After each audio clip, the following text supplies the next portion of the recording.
Bienvenue à tous et à toutes donc dans cette nouvelle vidéo que je fais avec vous aujourd'hui. Le sujet d'aujourd'hui c'est la gêne et ses conséquences. Alors la gêne et ses conséquences, qu'est-ce que c'est? La gêne c'est un lieu étant décrit dans l'écriture.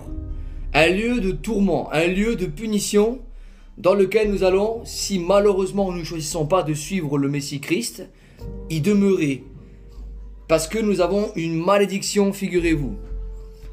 La Bible nous déclare que nous avons une malédiction qui est dans l'humanité entière, que le diable a ramené sur terre, qui s'appelle le péché. Et cette malédiction est en nous. Mais alors vous me direz comment l'ôter? Comment l'ôter? Et c'est ce que nous allons voir ensemble. Alors, en premier lieu, nous allons aller dans Luc, dans le livre de Luc, chapitre 12, le verset 5, qui nous dit, le Messie nous parle et nous dit: je vous montrerai qui vous devez craindre. Craignez celui qui a le pouvoir, après avoir tué, a le pouvoir de jeter dans la géhenne. Oui, je vous le dis, c'est lui que vous devez craindre. Donc, il y a un lieu qui s'appelle la géhenne dans l'écriture. Et on en parle donc, on en parle de ce lieu comme un lieu de tourment. Et il faut craindre celui qui a le pouvoir, après la mort, après d'avoir été tué, naturellement, de demeurer dans ce lieu, dans la géhenne. Il faut craindre cette personne, ce personnage, cette puissance qui nous vient d'en haut, qui a le pouvoir de nous jeter dans ce lieu-là. J'aimerais vous dire que le Seigneur, le Créateur, désire que vous n'alliez pas dans ce lieu-là. Il désire que réellement vous soyez dans la bénédiction dans votre vie et que vous puissiez entrer dans le royaume de Dieu, ce qu'on appelle le paradis. Alors avant cela, on va voir qui c'est qui a le pouvoir, parce que ici ce passage nous dit dans Luc chapitre 12 verset 5, je le répète et je le dis, je vous montrerai celui qui, après avoir tué, a le pouvoir de jeter dans la géhenne. Oui, je vous le dis, c'est lui que vous devez craindre. Alors nous allons voir qui c'est qui a ce pouvoir de jeter dans la géhenne. Dans Matthieu, l'évangile de Matthieu que j'ai déjà partagé il n'y a pas très longtemps, le chapitre 25. Alors on va voir en premier lieu que le Messie, lorsqu'il va revenir pour juger les nations qui seront assemblées devant lui, il est dit que ici, il va faire entrer ceux qui l'auront accepté dans le royaume de Dieu, dans le paradis. On le lit dans Matthieu chapitre 25, le verset 31, jusqu'au verset donc 34. Il va faire entrer ceux qui l'auront accepté dans le royaume, dans le paradis, pour y demeurer pour l'éternité. Mais nous voyons ici que ceux qui sont du mauvais côté, ceux qui ont refusé de suivre Christ, ceux qui n'ont pas accepté de suivre le Messie, ceux-là seront malheureusement dans la malédiction du diable, puisqu'ils auront encore le péché sur eux. Et donc, ils n'entreront pas dans le royaume de Dieu, dans le paradis. Il est marqué dans le verset 41 qu'ils seront retirés du royaume et ils iront dans la géhenne, dans ce lieu de feu éternel, dans ce lieu de tourment où il y aura le diable et ses anges qui seront jetés. Alors pourquoi? Parce que le Messie est venu pour une mission bien particulière sur terre. Il est venu pour détruire la malédiction du diable qui pèse sur l'humanité entière. Chaque personne a cette malédiction. Cette malédiction s'appelle le péché, la désobéissance. Nous l'avons contractée dès notre enfance sans le savoir. Et nous avons grandi avec cette malédiction en nous qui consiste à désobéir à Dieu. Le péché entre autres. Et le moyen de détruire cette malédiction, c'est Yeshua, c'est Christ qui l'a fait. Il l'a accompli sur le poteau, sur la croix. La Bible nous déclare, l'écriture, l'évangile, la Torah nous déclare que Yeshua s'est livré lui-même en sacrifice expiatoire pour détruire la malédiction du diable, qui est le péché. Il l'a détruit en se clouant sur un poteau, sur une croix. Parce que il s'est sacrifié pour que la malédiction soit détruite. L'Écriture nous déclare dans Jean 3,16, un passage très connu, que je vous partage tout de même. Car Dieu a tant aimé le monde, le Créateur a tant aimé le monde, qu'il a envoyé Yeshua, Jésus-Christ, donc Christ, son Fils unique, afin que quiconque croit en lui ne périsse pas au jugement à cause de ce péché, mais au contraire, qu'il ait la vie éternelle. Alors par le moyen de la croix, nous avons cette rédemption, nous avons ce salut éternel qui nous est offert. Et voyez aujourd'hui, peut-être votre vie est comme cet homme ici. Vous êtes sur un chemin qui est très étroit et vous pouvez à tout moment tomber dans ce lieu de tourment. Et moi, je ne vous souhaite pas ça. C'est pourquoi aussi je fais cette vidéo afin que vous compreniez la gêne et ses conséquences. Alors, Je vais lire le passage de Matthieu 25, 41 pour vous montrer les conséquences si jamais, malheureusement, vous choisissez de rester dans cette malédiction du diable, qui est le péché, et de ne pas être sauvé par le Messie qui a détruit cette malédiction.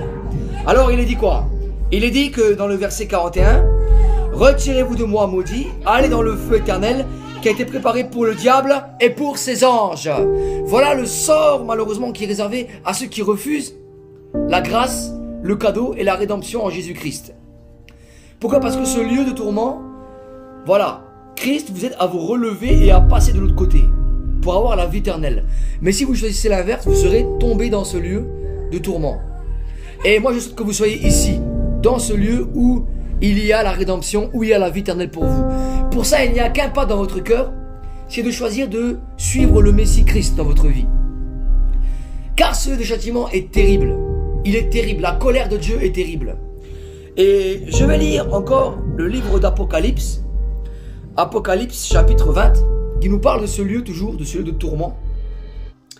Non pas pour vous faire peur, mais pour vous faire comprendre, pour vous faire réaliser réellement qu'il faut venir au Messie Christ pour ne pas aller dans ce lieu. Voilà.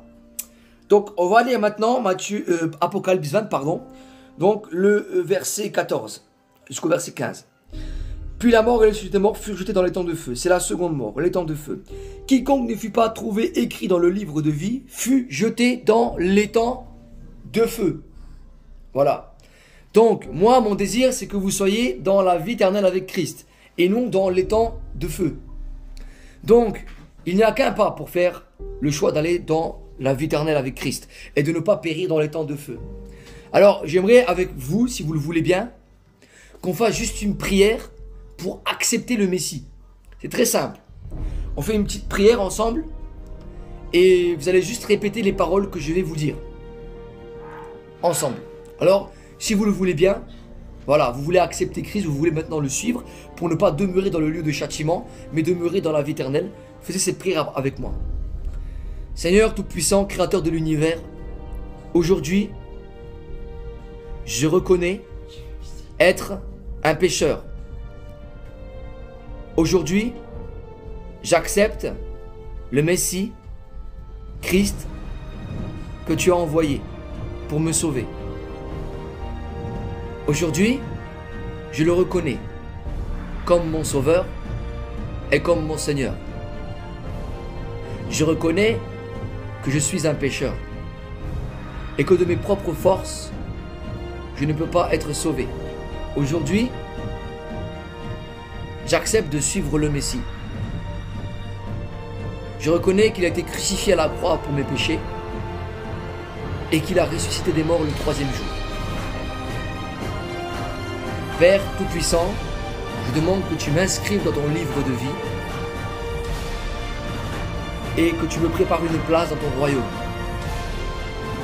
Je te demande pardon pour mes péchés. Je me repens.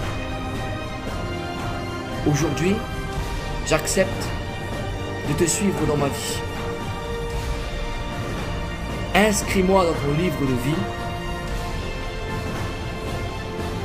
et fais de moi un disciple du Messie Christ. Merci Père, ainsi j'ai prié dans le nom puissant de Yeshua HaMashiach, Christ Jésus. Amen. Voilà, vous venez de prier la prière d'acceptation du Messie. Maintenant, les prochaines étapes qui vont consister réellement à suivre le Messie vont être au travers de plusieurs phases. Vous venez de traverser la phase de la repentance. Vous venez de reconnaître que vous êtes un pécheur. Et maintenant, vous voulez aller plus loin avec le Messie. Donc, ces étapes qui vont consister à la repentance, vous allez devoir passer par ce qu'on appelle l'eau du baptême, l'immersion du baptême, qui est prescrit dans Marc 16, 16. Celui qui croira et qui sera baptisé sera sauvé, mais celui qui ne croira pas sera condamné.